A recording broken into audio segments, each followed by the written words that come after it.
Well, that was an entrance I will not want to repeat. But I'd rather trip on the stage than do what my predecessor did, and that's trip while in office. He has already told you that I am originally from Hope, Arkansas. Some people say, what on earth makes you think that this country would elect another unknown, obscure governor from Hope, Arkansas to be president? Well, ladies and gentlemen, give us one more chance. Thank you so much for letting me be a part of this event. I know a lot of you perhaps are not as familiar with me because I've come a little later in the process than some who've been running for a number of years or a number of months.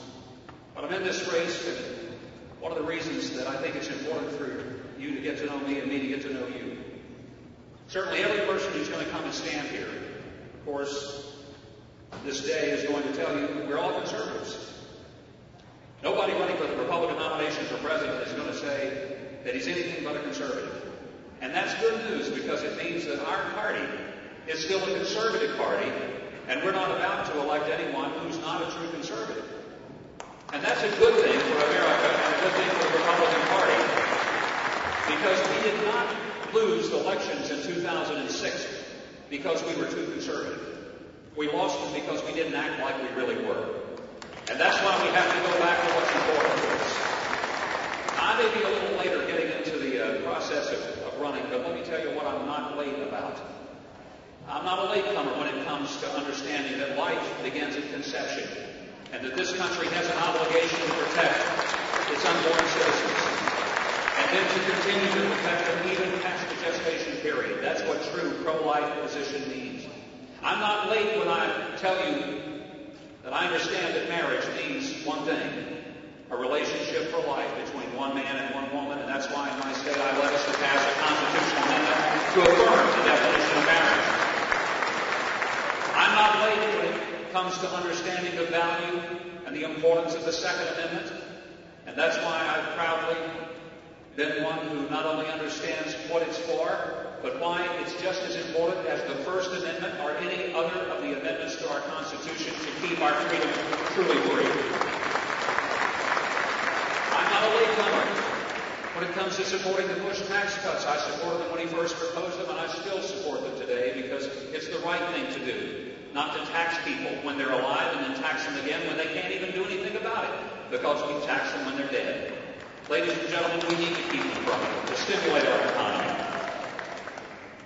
Now, some of you may have heard and perhaps are aware, my background is a little different even though I spent 10.5 years as governor of Arkansas and 3 years as lieutenant governor before that.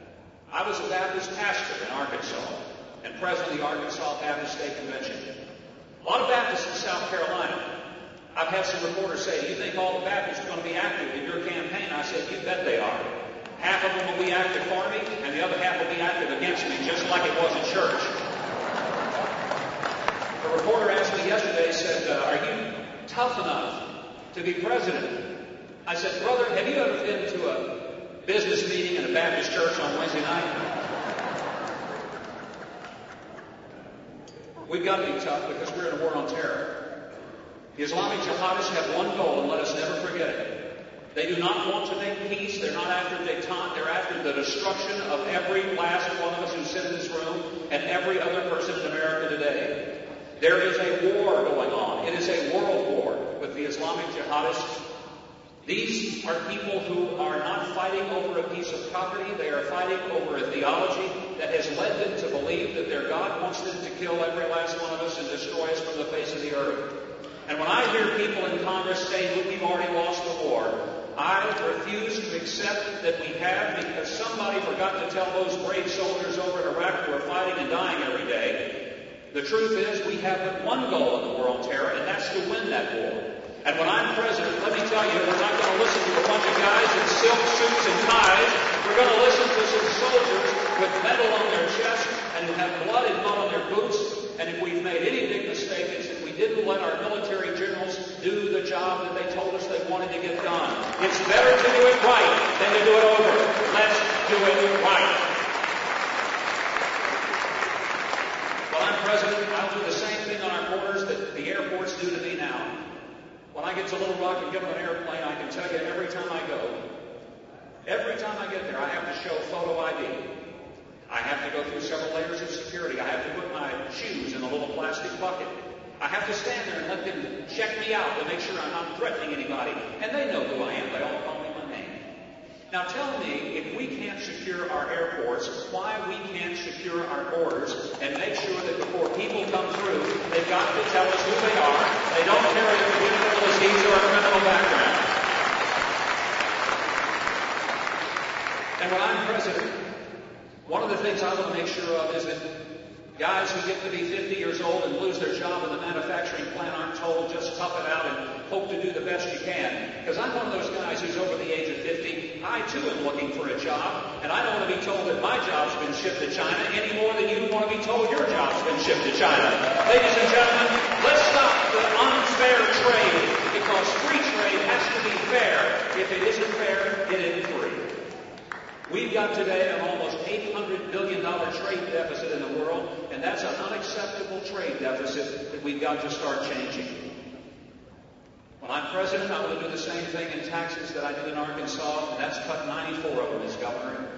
And a legislature that was overwhelmingly Democrat, and in fact today there's still 86% of elected officials in my state who are Democrat.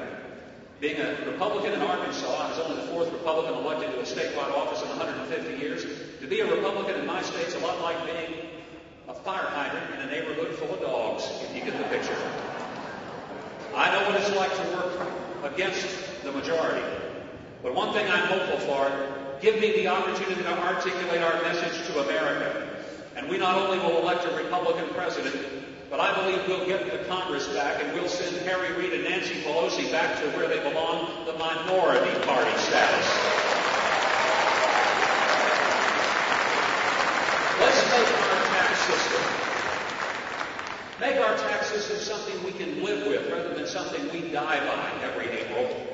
Let's make it fatter, fair, finite, family-friendly.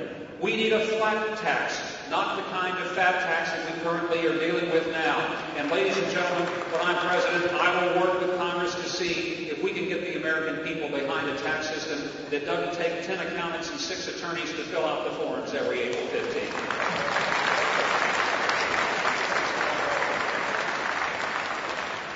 I'm pro-life because I believe that of all the things that really matter most in our culture, nothing says more about who we are as an American people than our celebration and elevation of life. That's who we are. The reason that we go looking for 3 hikers in Mount Hood or a 12-year-old Boy Scout in North Carolina is because in this country the life of one is as if it's the life of all. And the reason that we go into the mines of West Virginia after the Saco mine explosion on January the 2nd, 2005 is because we value human life and we want to rescue every last human life we can.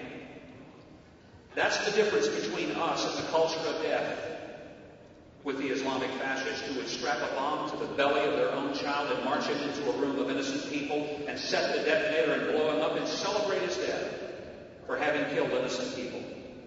All in the name of religion. Our religion tells us that we don't destroy the lives of our children. We protect the lives of our children. That's what we're fighting to save in this country. I want to be president to make sure that in this country we never forget who gives us our freedom. January 11th of this year, a 25-year-old Marine named Jonathan Schultz drove 75 miles from his home to the VA Center in St. Cloud, Minnesota. He took a Bible and the picture of his baby daughter and stuffed it in his duffel bag and showed up at that VA hospital and said, "I'm feeling suicidal. I need help." And they told him they didn't have room for him. He drove 75 miles back home. The next day, Jonathan Schultz called the VA hospital. He said, "I'm feeling suicidal." And they told him, "You're number 26 on the list. We have 12 beds. We'll give you a call when we can get to you." Jonathan Schultz had been wounded twice in Iraq, 2 Purple Hearts. Saw 16 of his fellow Marines killed while he was there. But now he's fighting the toughest battle of his life And 4 days into that battle, Jonathan Schultz couldn't fight anymore, and he took his own life. When I'm President of the United States, ladies and gentlemen, I make a pledge to you and to every person like a Jonathan Schultz. We're not going to ask you to go and give your all and shed your blood in some foreign country and then come back and tell you to wait in line and take a number like you're at a bakery waiting on a donut. We have to spend every last dime taking apart the buildings of the Capitol, selling souvenirs to pay for it. The one group of Americans we cannot, we will not, we must not forget are the people who keep us free. This country is worth fighting for.